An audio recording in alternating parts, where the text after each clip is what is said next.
Hello everyone and welcome to a new Let's Play series.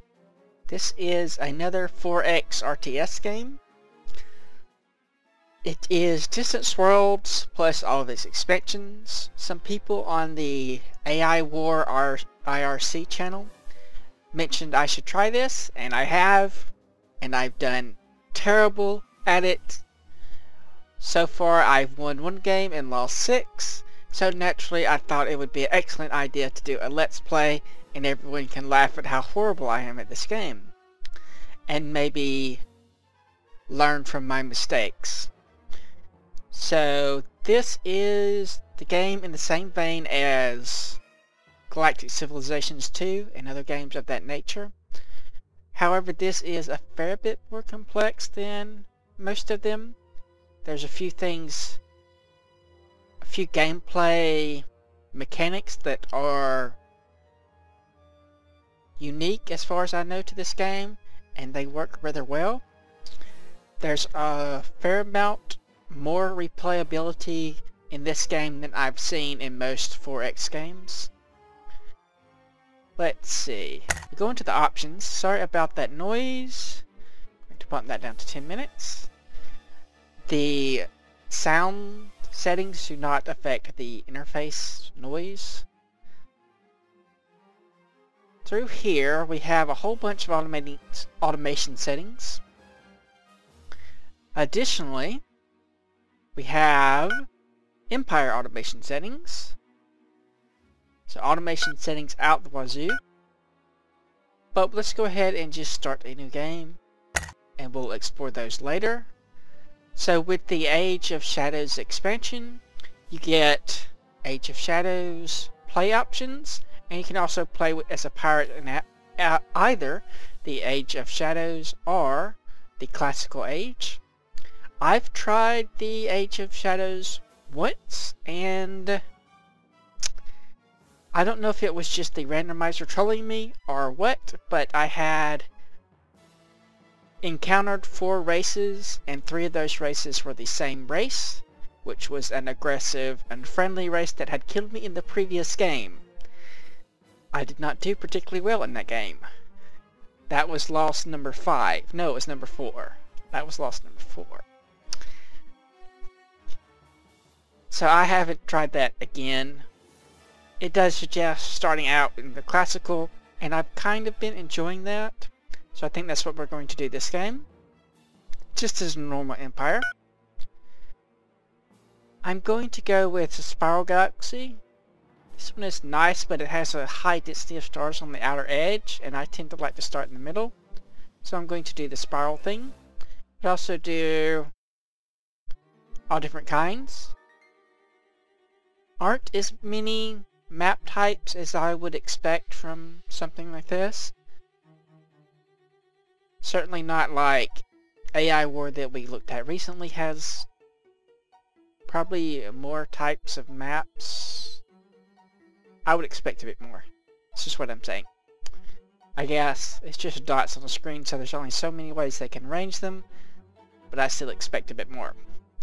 We're going to drop this down to pre-warp because I think in this expansion, the Age of Shadows expansion adds the pre-warp option, and I've been enjoying starting out that. It gives you a little bit more time to get your feet on the ground and all that. Normal difficulty. All this stuff is going to be the default. We do have Destroy Pirates Do Not Respawn. So I've got this checked so that if pirates are an option in my neighborhood, I can deal with them permanently. Though pirates can also be a good thing if you want them to be, or if you pay them. They are not as negative as you would expect by the name pirate. A more accurate name would probably be mercenary. Difficulty scales as player nears victory. This is a nice option. I've not actually tried it, but I like the concept. I think that would be fun to try once I stop getting my ass kicked at normal difficulty. I might want to turn that on. Let's go to the next. This is how many colonies how many colonizable things there are hanging around, and how much independent alien life. We'll come back to this. Colony influence range. This is basically, unlike many games of this type, all of them that I can think of, your colonies have an influence range, which is typical, but other races cannot build stuff inside of your influence range, which is not typical. Also not typical is that influence range is not limited to just the system that you have, it's the system and then all the surrounding systems based on your influence range. And this is a pretty big area.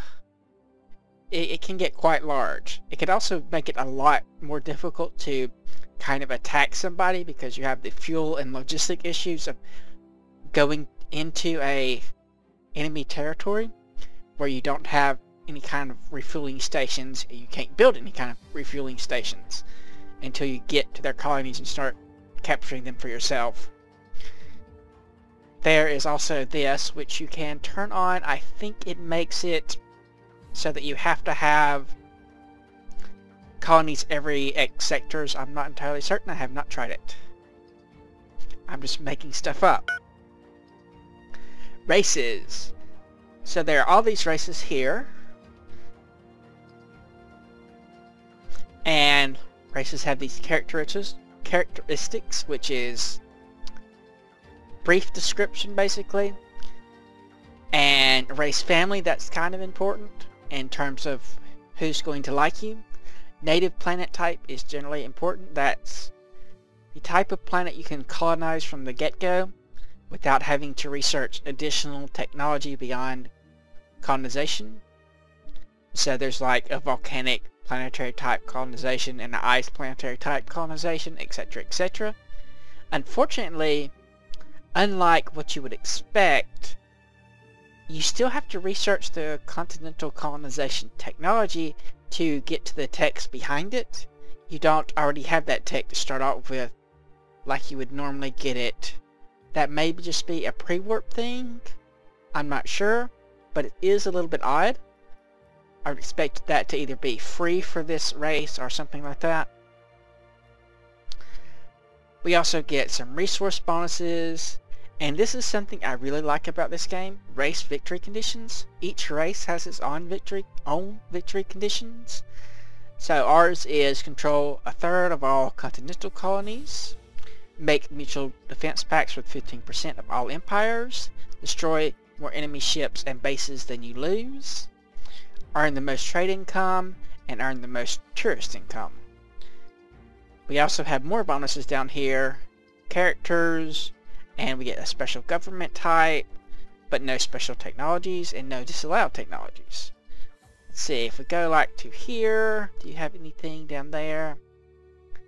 So they get a special turbo thruster technology, larger military ships, faster construction speed, and their race victory conditions are a third of all ocean colonies, the 3 largest ocean colonies, and the largest capital ship. And they're gifted scientists, the master engineers. If we go, let's see, what is somebody who is mean? This guy. So they get the hive mind government.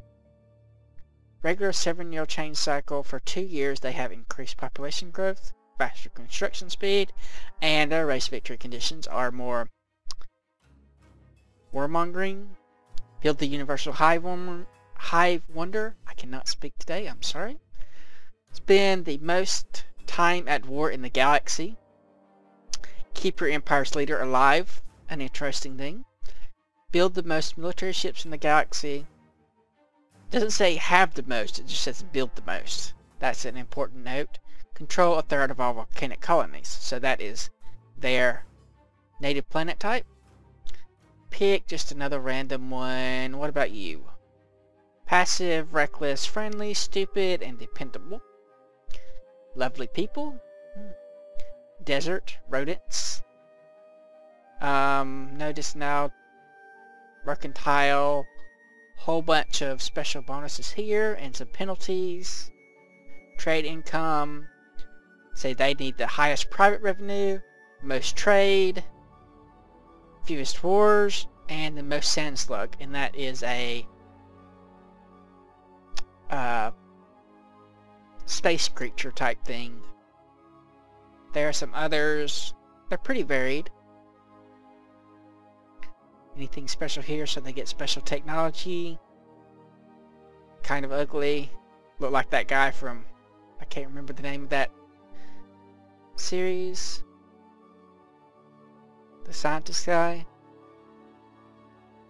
Where are we? I've lost the humans. I am going to pick humans even though I normally do not pick humans for games like this. These tend to be the closest to my playstyle than all the races that I've looked through. One thing that you'll note is missing that you might expect is there's no custom race option. Normally these types of games you can have a design your own race. That is something that I find lacking in this game so far. Though that being said, it may be because of the race victory conditions. It may be just be too difficult to balance. That stuff could be really easy to create races that were way too easy to win. That was not the best use of English that I've ever done. So for our race, we're going to be Death's Domain. I'm going to start in the center, in the fluidity center. Our home system is going to be awesome. Our size is going to be starting, because we're starting. Tech level is going to be pre-warp. You'll notice that this is a different tech level than the Empire one that we chose earlier. Corruption is going to be low because we don't like politicians. And you can choose your various governments here. They have penalties and bonuses, much like you would expect. I like to go with democracy, at least for starting out. The approval rating, negative corruption, the growth rate, and the research speed are things that I like. The downside is maintenance cost and troop recruitment. I think this one goes up to, okay, it's less. War weariness doesn't really come into effect early in the game. And troop recruitment really isn't that bad early in the game either. But it can hurt you later in the game. Both these. Maintenance cost is probably the biggest negative that you're going to find with this. But I do like the research. We'll go next now. So we can auto-generate empires. It, by default, has 11. And this is where the independent colonies come in. So the independent colonies can essentially grow up and start a new empire during the game if the game lasts long enough. I'll leave the auto-generate thing. Maybe the random number generator is going to troll me again, but we'll find out. Now, victory conditions. So not only are there victory conditions based on your race victory conditions, there's these overall victory conditions. And I've bumped these up from a third, 33%, to 50% because in my previous game, or the one game that I won when I was kind of just getting into the game. It seemed a bit earlier to me. I won an economic victory from that.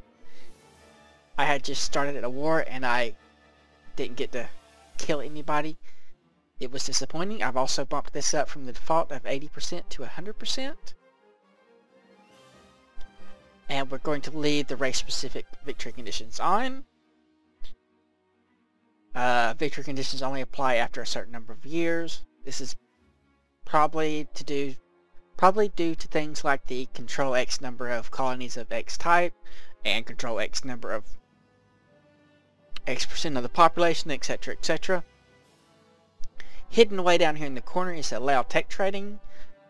Being I'm playing somewhat diplomatically, I'm going to leave that on. If I was playing someone who was very aggressive, I may turn that off. Like pirates, I may turn that off.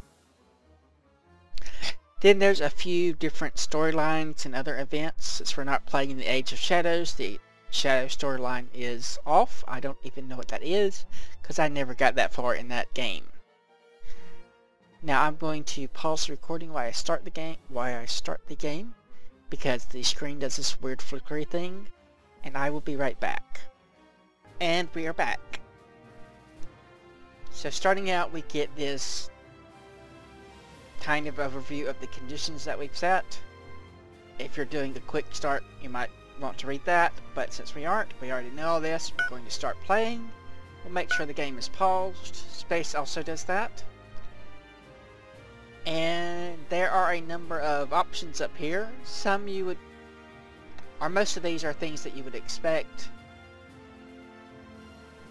So we have troop screen, fleet screen, ships and bases, construction, build orders. This one we'll look at.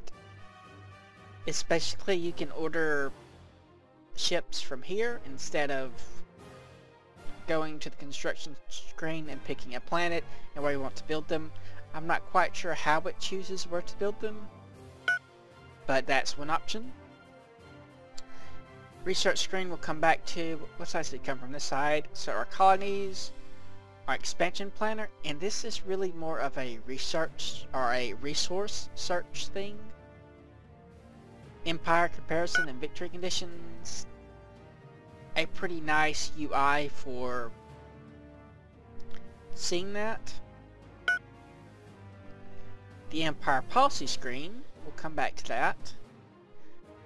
Actually, let's go ahead and go into that.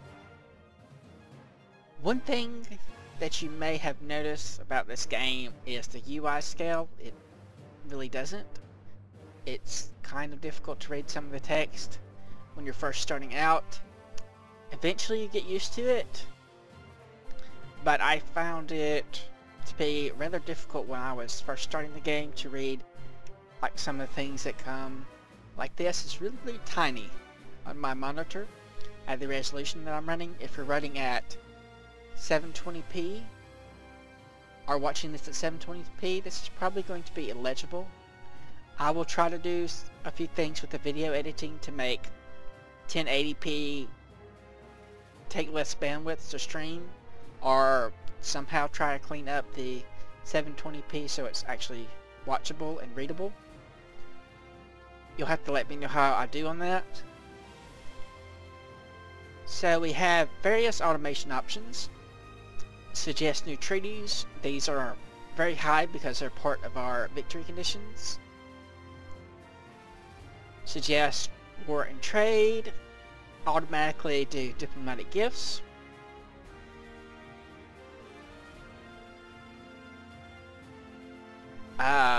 We'll trade with other empires. We're going to bump this up to restricted. Resource priority is very high.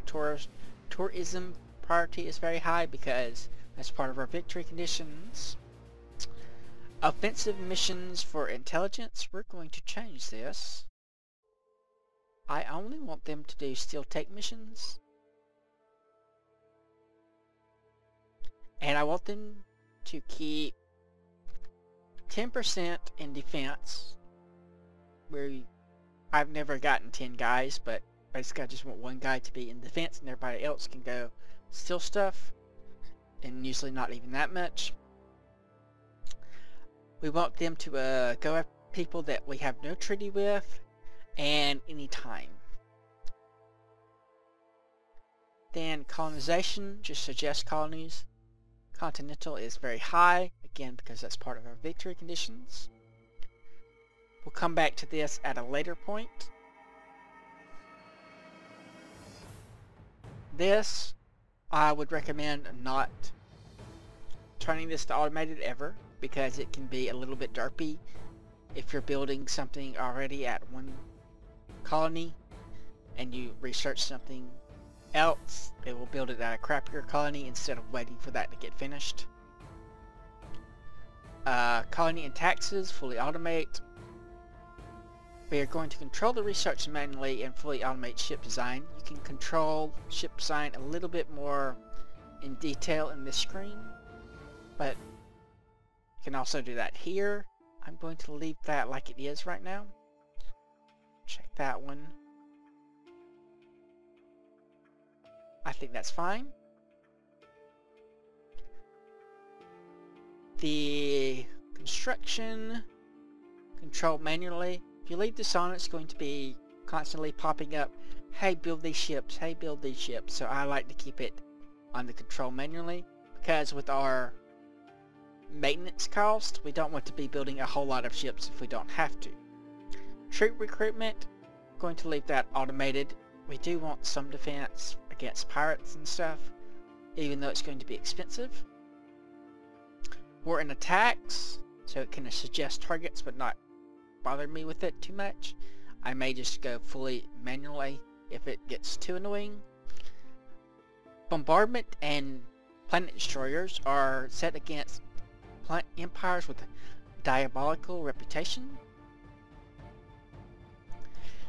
That is something that is a big reputation hit for your empire if you start using those weapons, but if you use them against somebody that everybody else hates, it's not that big of a hit. Then there's the pirate, and I'm going to again say that these are better described as mercenaries. So pirates we can offer them attack missions, we can offer them defense missions, we can offer defense missions to any pirate. Could do any pirate we trust, because I don't usually do the protection thing if I don't have to. You have pirate smuggling missions. Those are, they can give you, make up some resource shortages. Homeworld defense priority and protect the leader at all costs for those races that have that as a victory condition. Colony invasion overkill factor, we're going to bump that up to very high. Battle caution factor is normal. I could actually bump this up to lower if my tech got better. Use exploration ships to scout enemy systems. Is checked. Boarding and capture. So we want to capture targets when we're stronger than them. We want to capture target bases always, because getting a base inside of enemy territory is a good thing. Enlist captured, I never want to enlist, and I always want to disassemble them. Basically, I'm saying if something's crappy enough that I can capture it, I don't want to pay maintenance on that ship, and I will not upgrade them. Civilian ships, on the other hand, will enlist them when they are not high-tech or larger than we can build, so they're not great, and we disassemble them when they are high-tech or larger than we can build. So if they're better than what we have, we disassemble them from technology. If they're not as good as what we got, we upgrade them and then use them. And we always enlist bases. And down here, fleet formation, I'm going to leave this on control manually. It's more of an organization thing. If you really were into the automation part, you might turn this on, but I like to control it manually because I tend to be fighting the AI to get the ships to do what I want if I leave this on, and then we can save this as we want to. Let's go ahead and save that. So we'll do human custom, and we'll apply the policy. Next thing, we have the Empire summary screen, which we can change our government type and get a breakdown of our cost and some bonuses and stuff. So our leader, we go into the character screen. We have an ambassador, a leader, and a couple of spies, and these get a random trait. So this one gets poor strategist and weak, not great. That's actually really bad. But being that we're democracy, the leader will get replaced when there's an election or something, so it's not too terrible. We could dismiss them, I think. I guess we could try that since he's crappy. What if we dismissed our leader? I don't know what that'll do. I haven't tried that yet. Maybe we'll get a new one later. But with that autosave, that means it's probably time to end this. Next episode we will get into the research screen and then probably start the game. Like if you like, subscribe if you're not. Thanks for watching. See you next time.